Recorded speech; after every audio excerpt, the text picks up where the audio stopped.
Welcome to Heather Ewing, the CRE Rundown. I am your host, Heather Ewing, founder and CEO of Abstract Commercial Real Estate in downtown Madison, Wisconsin. And today I have a real treat for you. We are bringing Andrew Keel from beautiful Orlando, Florida, to the show today. Andrew, welcome. Yeah, thank you so much for having me, Heather. Definitely. So, since our audience doesn't know you necessarily, maybe they've come across you or worked with you in different states. Please share with us a little bit more about yourself and how you got into commercial real estate. Yeah, happy to. I started out flipping residential properties down in Orlando, Florida. This was back in 2014, 2015, and my income was inconsistent, right? I had probably did 4 or 5 deals, flips per year, and I wanted more recurring income. I was interested in rentals, Right. and I basically I was wholesaling and trying to find off market deals, mailing letters and putting up bandit signs. And through one of my yellow letters, I got a lead on two manufactured homes, mobile homes, about an hour and a half away from my house here in Orlando. And Mhm. I went up and I bought them. It was a very motivated seller. He just wanted $1,100 a piece for two mobile homes.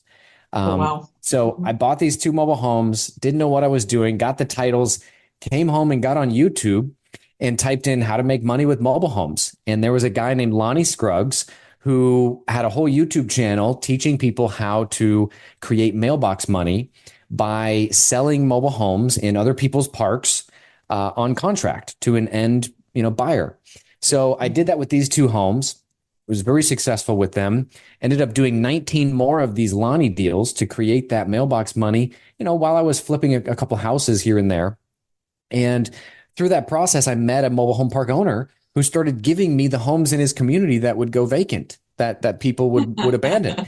And I said, how does this make sense for you? The park Right. owner, I took him out to lunch one day and he was very nice and elderly gentleman decided to just kind of pour into me and teach me the model. And he said, you don't have to have all the money for the down payment or the improvements. You can actually Wow. raise that. You can pool together investor money and Right. be the operator that operates the asset, be the sweat equity partner.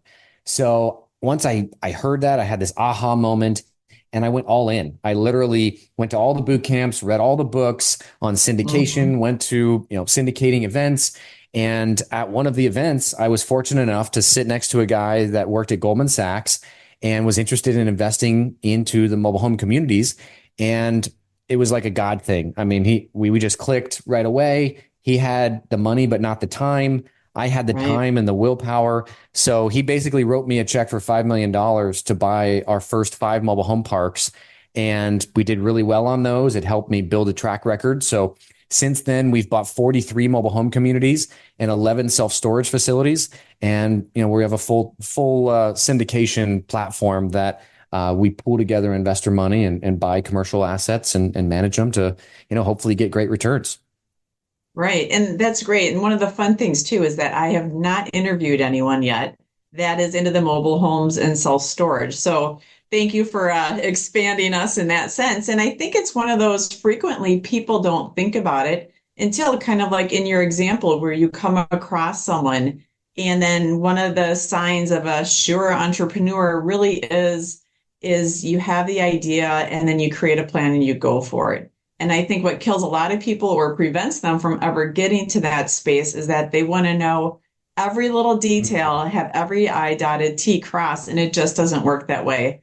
And to your point, Andrew, YouTube has such a wealth of information. And that's where I say this day and age with technology, the different mentors, resources, you're really able to find some of that if you do some digging. And I think to your point, really making a firm decision really differentiates and separates the pack. 100%. Yeah. When you find a niche and you find that opportunity in the marketplace, you know, that's the hard part. You don't really realize it when it hits you, but you're like, wow, this is a really good opportunity. But I know so many investors that just get that analysis paralysis, that fear, they let it Right. take over.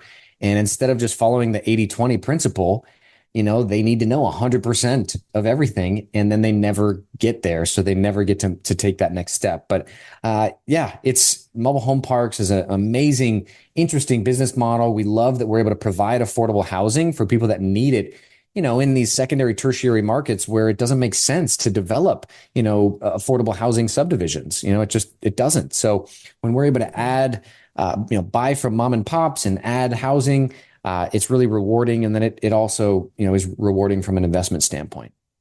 Definitely. And I think your story also exemplifies of getting creative and with financing different things of that nature that you don't have to have all the money. And sometimes you are the sweat equity. It's really creating the relationship that works. And just as the equity is important, so is the knowledge. You have to have both to be able to do deals. So it's creatively putting those pieces of the puzzle together that allows you to grow your count and also your net worth. So what would you say is something that has surprised you maybe in the last few years? So you got into it around 2015, 2014, correct? That's when I got into the Lonnie deals. Didn't, Yeah. I studied for probably a year and a half before I was able to put that first deal together, which we closed in 2017. And, since then obviously we've expanded, but, Right. yeah, I think something that has surprised me is, we've got in at the right time, right? Like Hmm. 70% of the mobile home parks in the US are owned by mom and pop baby boomers and that only own one or two properties. So, they're not running these things as efficient property managers would. They're self owners, they live in the park or near it. And there's just so much meat on the bone from a NOI standpoint by, filling vacant lots, sub-metering and billing back for water sewer, fixing up and the deferred maintenance and, fixing up empty homes. Some homes just need $4,000 in rehab and then you can fill them. But the mom and pop was doing all that work themselves. And then Right. they got older and now they just let them sit vacant. So Hmm. when we're able to buy a property like that, it just, we sleep really good at night knowing that we're going to maximize these properties where the previous owner wasn't.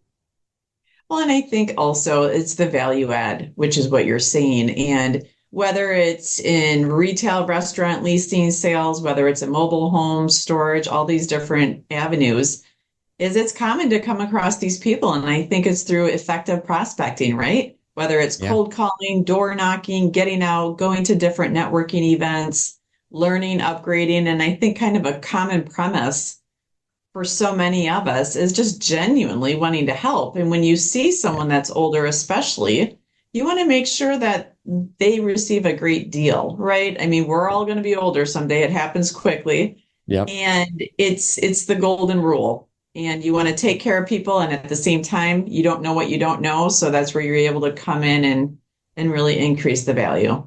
You're exactly right. And 95% of our deals come from cold calling. And I spoke Mhm. with an elderly woman earlier today. Her husband passed away a couple years ago, and now she's managing the mobile home community. And she enjoys it. It gives her something to do. But as she's getting older, it's getting harder, right? And I said, "Hey, how many years of cash flow would you get if you sold this thing, in a couple of months?" And that was like an aha for her. She was like, wow, this is like 15 years of cash flow. What? You're right. I think I do need to entertain Right. and offer, Yeah. instead of, every month in and month out, having to go door to door to chase people down for rent. So yeah, it's Right. just, getting in front of people and offering that solution. Asking the right questions. And I think frequently, since they're not in real estate, it's not natural, it's not second nature for them to ask themselves those questions. So those are the pivotal questions which help people decide and to move forward on the right path for them. Agreed. Agreed. Hmm. So with real estate, no matter which state you're in our nation, things are busy. Timing is such a big deal, as is location, rents, inflation. How do you find that mindset helps you to separate from the pack? Yeah, mindset is so important. I've found that your mind often tries to trick you, and the best way is to trick it back, right? So Yeah. I'm a big affirmations guy. I'm a big, just working out and healthy, Hmm. education through podcasts and meditation is really important. So yeah, I think that confidence is the key, right? Like you could get a good deal and not even know it. And someone asked me the other day, like, hey, how do I raise money for deals? And I said, you got to have that conviction. You got to be able to pick up the phone and call everyone in your Rolodex because you full-heartedly believe that this is a really solid deal, that you're going to be able to get these people these returns. And when you're talking to investors and you have that type of conviction because you know that deal like the back of your hand, the money Mhm. flows. The money's the easiest part. It's just finding another deal that is that good and you have that much conviction in. So mindset is everything. That's a great question, a great point. I agree completely. So, tying into that, then the fitness realm, I'm a big marathoner, so that's my Awesome. fitness.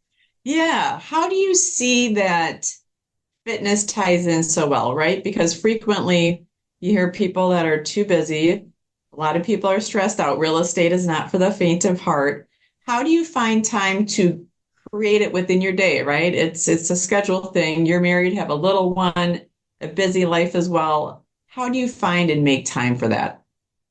It's the priority. My health comes above everything else. So it's the first thing I do every day in the morning. I love running marathons. My wife's a big Run Disney fan. We live in Orlando, so we go and do some of the Disney races. I'm a big Ironman 70.3 competitor. I'll do probably two a year, and I just love it. It's me time. It's right first thing in the morning that I'm able to knock out after I get the kids off to school, and it just sets my mindset for the rest of the day. I've already accomplished so much. And the Iron Man slogan, like their whole mantra, is anything is possible. And when I Wow. first started training for an Ironman, it was like this big daunting task. I mean, I had a coach and I was training for like a year to do my first one.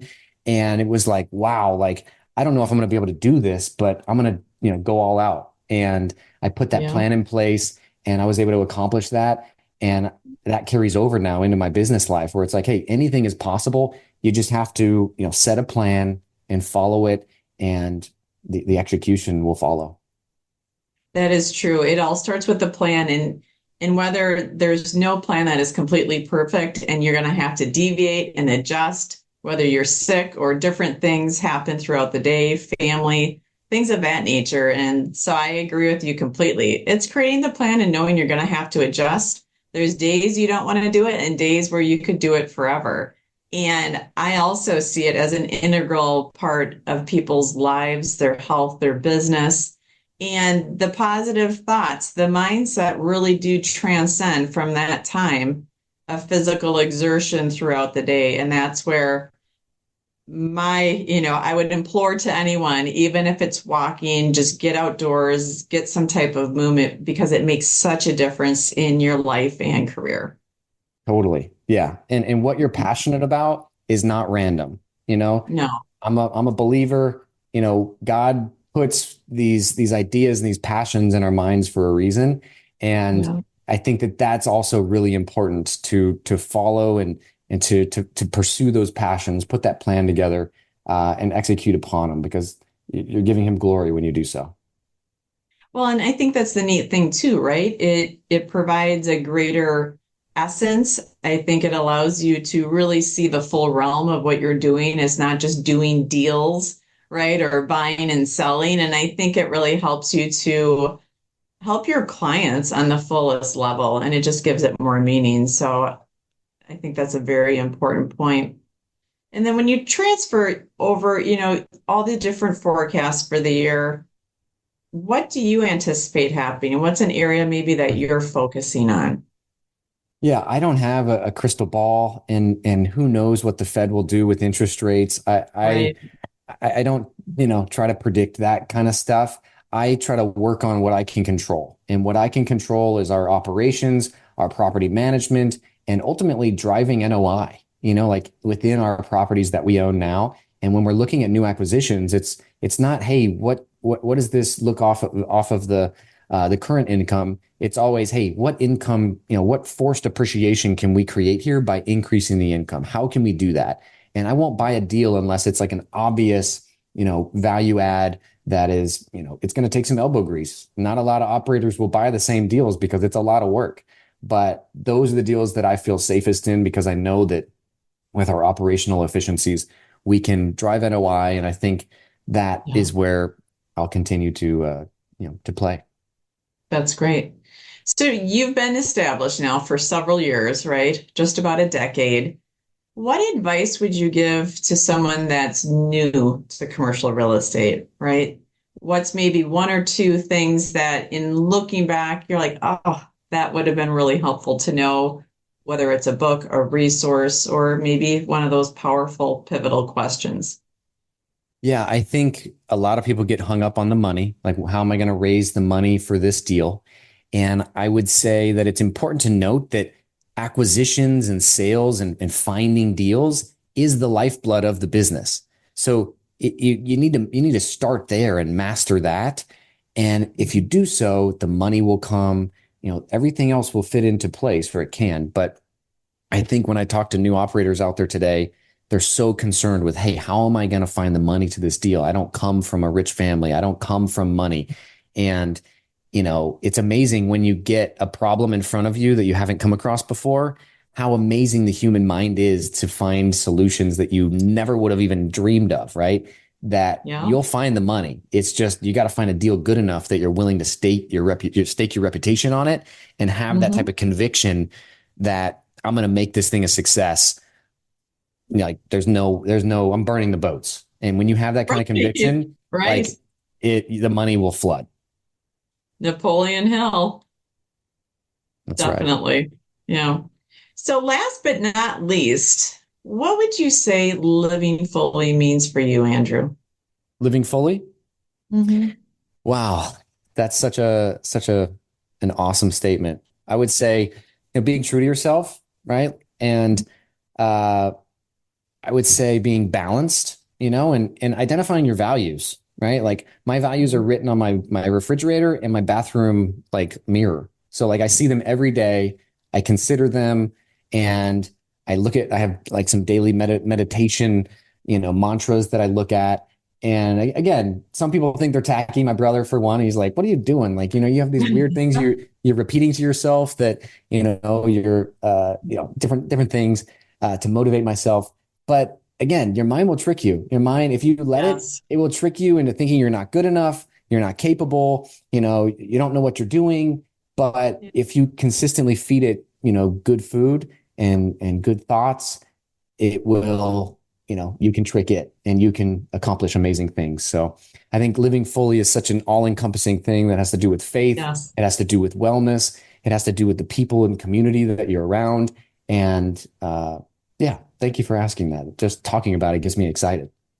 Yes, definitely. Well, and that's the thing too, is it's a unique question, right? Especially in commercial real estate, in the real estate realm throughout the nation. And to me, it's such an important point because it is foundational, and all of our actions come as a result of some type of goal or intention. And that's why when you've talked about affirmations, you're in good company, along with meditation and things too, because I think without that base, we don't have anything to leap from. Exactly. So Yeah, definitely. totally. So, Andrew, I want to thank you so much for joining me today. And please do share with our audience, how can they reach you if they have questions, maybe they want to invest with you or want to learn more. Yeah, thank you so much again for having me, Heather. The best way to get a hold of me would be through my website, which is keelteam.com. It's just my last name and then team, like a basketball team.com. We have a free ebook that talks about the top 10 mistakes people make when investing passively into mobile home parks, which is a great way for people to just kind of get educated on this unique Mhm. but interesting asset class that has a social stewardship component. So thanks again, Heather, for bringing me on. My pleasure. Have a great rest of your week. You too. All right. Bye bye.